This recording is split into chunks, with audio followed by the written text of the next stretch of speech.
In this episode, we speak to Ishan Shanavas, a nature photographer and the founder of EcoInspire, an environmental education initiative. So far, EcoInspire has reached close to 20,000 students across more than 70 schools in 5 states across India. Ishan elaborates upon his work and the role of environmental engagement and student outreach in conservation. Hope you enjoyed this podcast episode and don't forget to subscribe.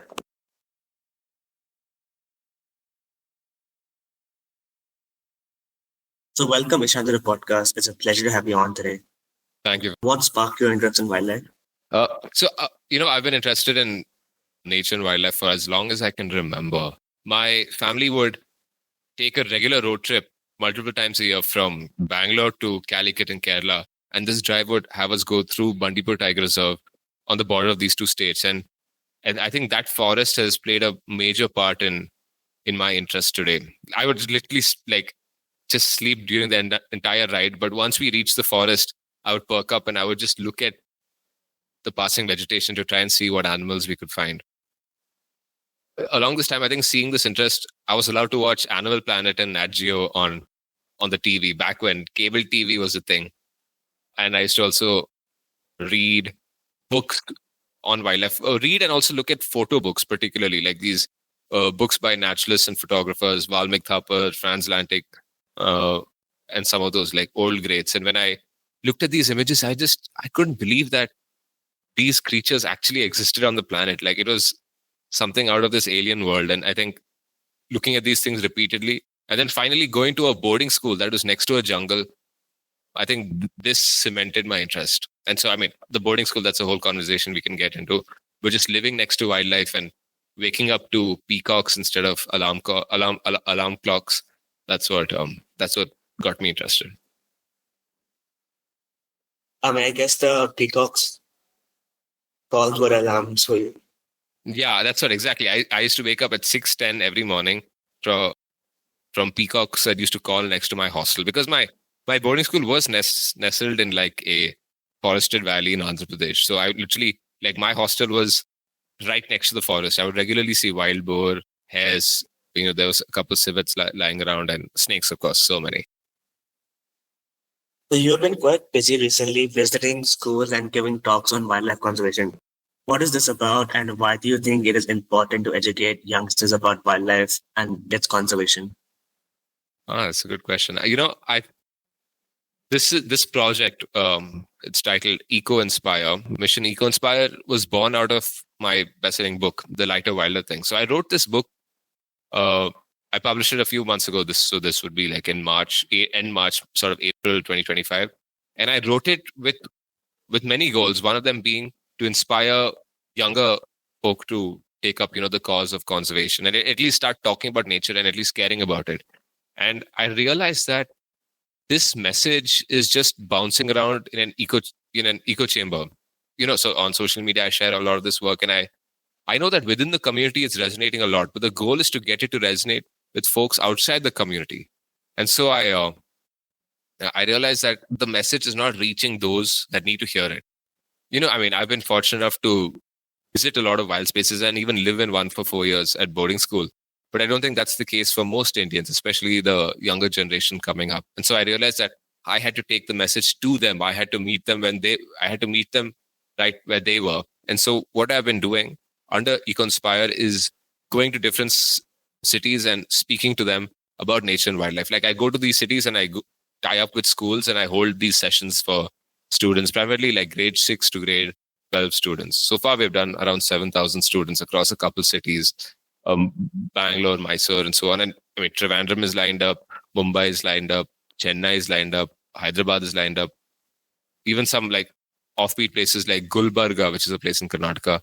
All these places have sent out invites. So it's the goal is to reach 25,000 students, where 7,000 students done, and I think we'll reach 25,000 and then blow past that. And I will have to say though, the response has been fantastic. Like these kids, they just light up. Like they are so interested to hear about the natural world. Like let me paint a picture for you. Going into the session, these kids are a little bored. Some of them are interested, but they're all over the place. By the time we reach the middle of the session, their eyes are locked in. Like they really want to hear about these animals and these cool creatures that we share our planet with. And so I think that just speaks to the eternal power of the natural world to inspire all. And so that's what I'm banking on, and that's the message that I'm trying to put forward. So how receptive have the schools been like when you reach out to them and propose ideas? How do they respond? So a lot of them have been positive, primarily positive only, but I will tell you that. So they're like, please come. I think this is a message we need to speak to children about. And once I meet them at the school, they're really, they're really nice, very warm and welcoming. But you can tell that they are also unsure. They're like, let's see whether the session goes well or not. Once the session is over, that you should see more so than the students, you should even see the look on the teacher's face. Like I cannot tell you the number of times teachers have come up to me and said, Ishan, I've never seen my students so active, so lively, so energetic, so enthusiastic. Like the teachers come and confess. They're like, Ishan, honestly, I thought, 22-year-old coming, I didn't know what you were going to say. I didn't have that high expectations, but man, oh man, this was really a banger of a session. And I think it's contagious, right? At least I try to do it with as much enthusiasm and gusto, and that rubs off the kids, which then rubs off the teachers as well. And so I think every session leaves me both with a sense of contentment and a sense of fulfillment, knowing that the message is resonating both with the students and the teachers.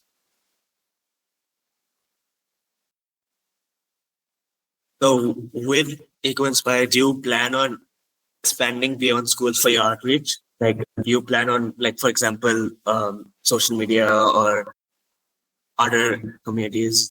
Sure, of course. So right now, in terms of what we're physically doing in terms of events, yes, there are colleges that have reached out. There are Rotaract clubs and other tree walking groups and so on, where we'll be taking EcoInspire. But I also want, I have a broader vision that hopefully moves beyond me, right? Right now it's me spearheading the project. And of course I love it. And I want to reach that 25,000 mark, which I'm pretty sure we're going to just smash through that. But I also am now thinking, given the momentum and the vigor with which this is growing, I'm thinking about how I can expand it to then have other folks on and what's the broader vision. So honestly, of course I'm open to ideas, but I can't reveal everything here on record, but there are some broader plans for as to how EcoInspire can grow and morph and become something bigger.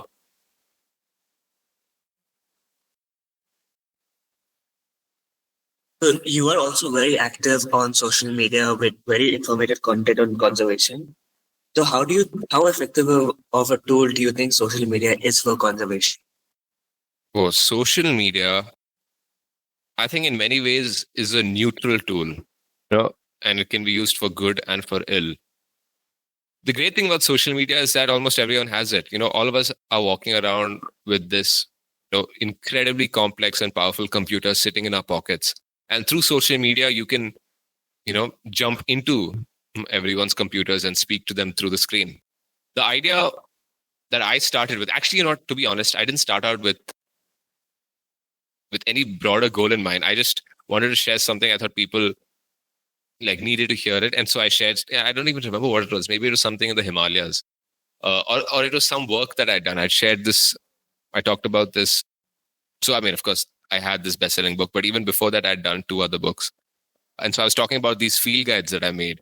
And the response was so interesting. People were like, oh, this is so interesting. You're bringing us into your work. You're bringing us into, the natural world. And we want to hear more. And so I started sharing more and more, just snippets from the natural world, little nuggets of information that fully bring the natural world into their lives as much as I can. And so I think I am privy to how effective a tool this can be. I cannot tell you how many messages I get from folks telling me that they are so interested. This is something that has perked their curiosity. And this is across the spectrum. I have 70-year-old grandmothers telling me that this is inspiring them, all the way down to 11-year-old people telling me that they want to take up the cause in whatever capacity they can.